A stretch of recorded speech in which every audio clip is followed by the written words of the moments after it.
nilikuwa najaribu kulifuatilia kwa karibu hili swala.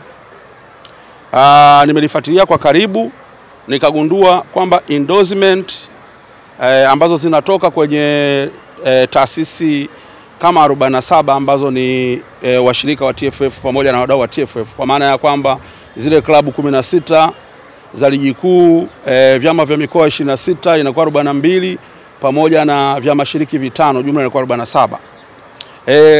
Nimefanya ufuatiliaji wa kina na wa kutosha, nikagundua kwanza endorsement zimetoka kabla ya wakati. Wakati ni upi? Wakati ni pale tangazo la uchaguzi lilipotangazwa. Tangazo la uchaguzi lilitangazwa wiki iliyopita.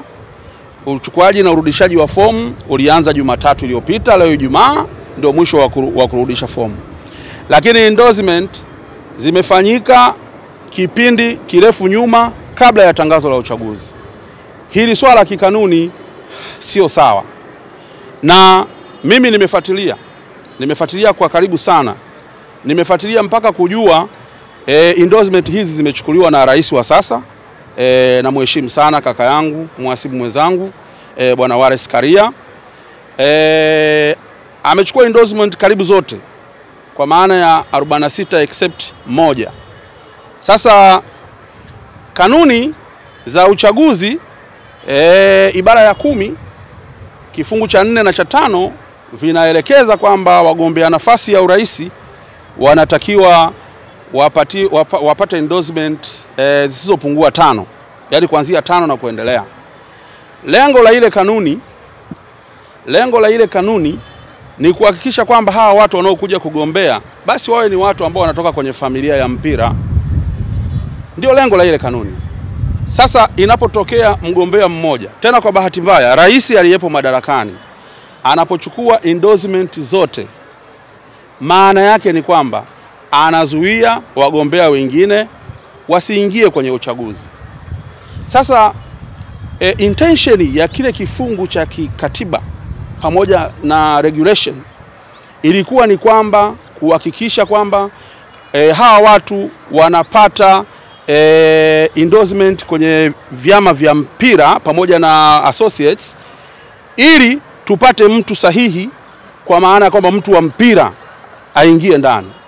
Sasa ukifanya, wewe fikiria, umeenda kwenye klabu ya kwanza mpaka ya 15, umeenda kwenye chama cha mpira cha kwanza mpaka cha 26, umekwenda kwenye vyama shiriki cha kwanza mpaka cha 5, taasisi 46. Kwanza huwezi kufanya huo mchakato kwa kipindi cha hizi siku 5.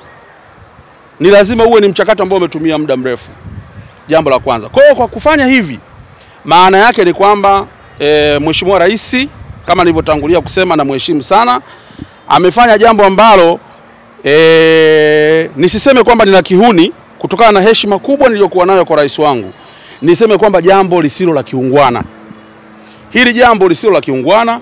Tena inasikitisha jambo kama hili linapokuwa linafanywa kwa mtu ambaye ana mamlaka ya uraisi wa shirikisho la mpira wa miguu Tanzania, TFF. Mamlaka ya uraisi ni mamlaka makubwa sana. Kimsingi rais ni overseer wa huu uchaguzi kwa mujibu wa katiba ya TFF, kwa sababu yeye ndio kiongozi mkuu wa TFF. Manake ndio kiongozi mkuu sio tu kwa kamati ya utendaji, pamoja na kamati zote za kikatiba zilizopo kwenye mpira wa nchi hii. Kwa hiyo Bwana Karia ni kiongozi wa mpira wa nchi hii. Sasa mtu mwenye mamlaka kama yake anapoamua kuchukua endorsement, kwanza kwa jinsi nilivyofuatilia, nina mpaka namba ya simu ya mtu ambaye, kwanza namba ya simu ya rais mwenyewe alivyokuwa anawapigia wahusika kwa ajili ya kutoa endorsement, lakini pia namba ya simu ya mtu ambaye alikuwa amemtuma kwa ajili ya kufuatilia hizi endorsements. Sasa rais kutenda kitu kama hiki kwa kweli ni kuunajisi uchaguzi. Yaani kilichofanyika ni kwamba uchaguzi umenajisiwa. Kwa hiyo nini cha kufanya? Mimi nimeamua kurudisha fomu bila kuwa na endorsement. Sasa nina hatua ambazo naenda kuzichukua baada ya kurudisha fomu. Nina hatua kama 2 kubwa na za msingi ambazo naenda kuzifanya baada ya kuwa nimerudisha fomu. Kwa kitendo cha Mheshimiwa Rais kufanya endorsement ya ya karibu taasisi zote kasoro taasisi moja. Jambo la kwanza, abuse provision ya katiba. Ile ibara ya 10.4.5 abuse. Haikuwekwa kwa lengo la kuzuia demokrasia. Haikuwekwa kwa lengo la rais aliyepo madarakani kupractice udikteta. Demokrasia ni mojawapo katika misingi ya utawala bora ambao ndio misingi iliyotumika kuunda katiba ya TFF. Katika dunia ya sasa, unaogopa nini kuingia kwenye boksi? Umefanya kazi nzuri kwa miaka yote 8 na sasa hivi unaenda kwenye temu ya 3. Unaogopa nini kuingia kwenye boksi? Wajumbe wamekuchagua mara ya kwanza 2017. Wakaja wakakuchagua mara ya pili 2021. Leo unaingia kwenye uchaguzi kwa mara ya 3. Ruhusu watu waingie kwenye boksi, ukawapige kwenye boksi, urais wako unakuwa na heshima.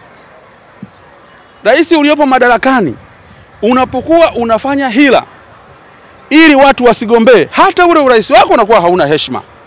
Kwa hiyo kwanza kabisa Mheshimiwa Rais Wallace Karia ameabuse provision ya kikatiba ambayo kwangu mimi ninaona ni sawa na kuunajis uchaguzi mkuu.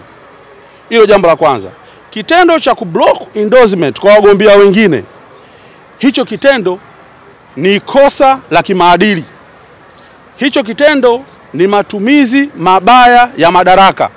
Kwa sababu ukiwa rais wa mpira kwa mamlaka uliokuwa nayo, sawa, hauwezi kumpigia simu mtu kutoka chama cha mkoa kwamba anahitaji kufanya endorsement akakataa.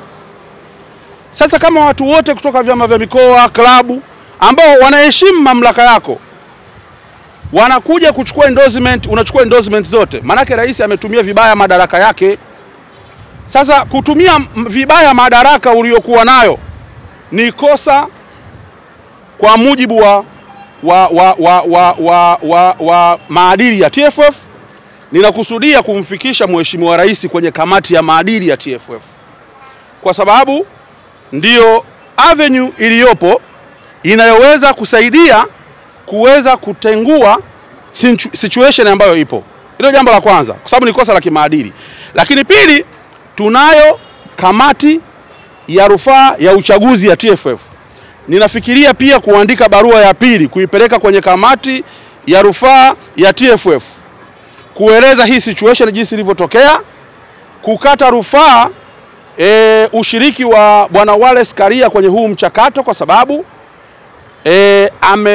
amefanya endorsement kabla ya tangazo la uchaguzi kufanyika. Hata katika uchaguzi mkuu wa kiserikali, wagombea huo wanatafuta wadhamini baada ya uchaguzi mkuu kutangazwa na Tume ya Taifa ya Uchaguzi.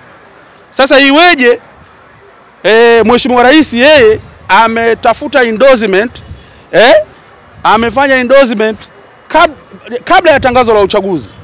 Hicho kitendo alichokifanya ni matumizi mabaya ya madaraka. Kwa hiyo nitapeleka hili swala kwenye kamati ya rufaa ya uchaguzi. Lakini pia ninadhani kwamba nchi yetu hii ni nchi safi. Kumbukeni kwamba chama cha mpira wa miguu ni taasisi ya umma, sio taasisi ya mtu binafsi. Inatakiwa kufanya kazi kwa mujibu wa taratibu, kanuni na sheria zinazogovern uendeshaji wa shughuli zake. Kwa hiyo ninaamini pia kwamba vyombo vyetu vya ulinzi na usalama vinafuatilia huu uchaguzi. Ambacho ninakifahamu ni kwamba matumizi mabaya ya madaraka, narudia tena, matumizi mabaya ya madaraka ni kosa la kimaadili lililopo kwenye sheria ya kuzuia na kupambana na rushwa. Narudia tena, matumizi mabaya ya madaraka ni kosa la kimaadili ambalo lipo kwenye sheria ya kuzuia na kupambana na rushwa. Kwa hiyo ninaamini kwamba vyombo vinavyostahili kufanyia kazi na vyenyewe haviwezi kuliacha tu swala hili likapita, kwa sababu ni wajibu wao kuhakikisha kwamba haki inatendeka katika uchaguzi pamoja na shughuli nyingine zozote zinazofanyika katika taasisi za umma pamoja na taasisi binafsi. Kwa hiyo ndugu zangu, mimi kikubwa tu ambacho nilitaka niwaeleze leo, kwa sababu pia nafahamu kwamba muda wa kampeni haujaanza, sitataka kuongelea jambo lolote ambalo linaweza likalilimiti kwenye mchakato wa uchaguzi, kwa sababu pia kama nilivyotangulia kueleza, mimi ni mgombea mzoefu kwa sasa hivi. Lakini kikubwa ni kwamba nitaenda kuitafuta haki kwa mujibu wa taratibu zilizopo kwenye katiba. Hayo mambo mengine watayafanya watu wengine kutokana na taratibu zao. Lakini haki kwangu mimi ninaamini kwamba ninaweza nikaipata kwenye taasisi mbili kwa kuanzia. Kwanza kwenye kamati ya maadili, lakini pili kwenye kamati ya rufaa ya uchaguzi mkuu wa TFF. Umesema una mambo matatu lakini umesema mawili, kamati ya rufaa na pamoja na kamati ya maadili. La tatu ni lipi? Jambo la tatu nimesema nimeviachia vyombo vinavyohusika viweze kuangalia kama kitendo alichokufanya Mheshimiwa Rais cha kuchukua kwanza kuna nini endorsements zote, kublock endorsements zote. Lakini pili kufanya endorsement kabla ya muda wa uchaguzi. Tunaziachia mamlaka zinazohusika ziweze kufanya kile kinachostahili ili kuhakikisha kwamba haki inatendeka kwa Watanzania. Watu wa mpira na wenyewe ni Watanzania ambao wanastahili haki zote za katiba ya Jamhuri ya Muungano wa Tanzania pamoja na haki zote za sheria zote zilizopo kwenye Jamhuri ya Muungano wa Tanzania, ikiwepo sheria ya kuzuia na kupambana na rushwa namba 11 ya mwaka 2007.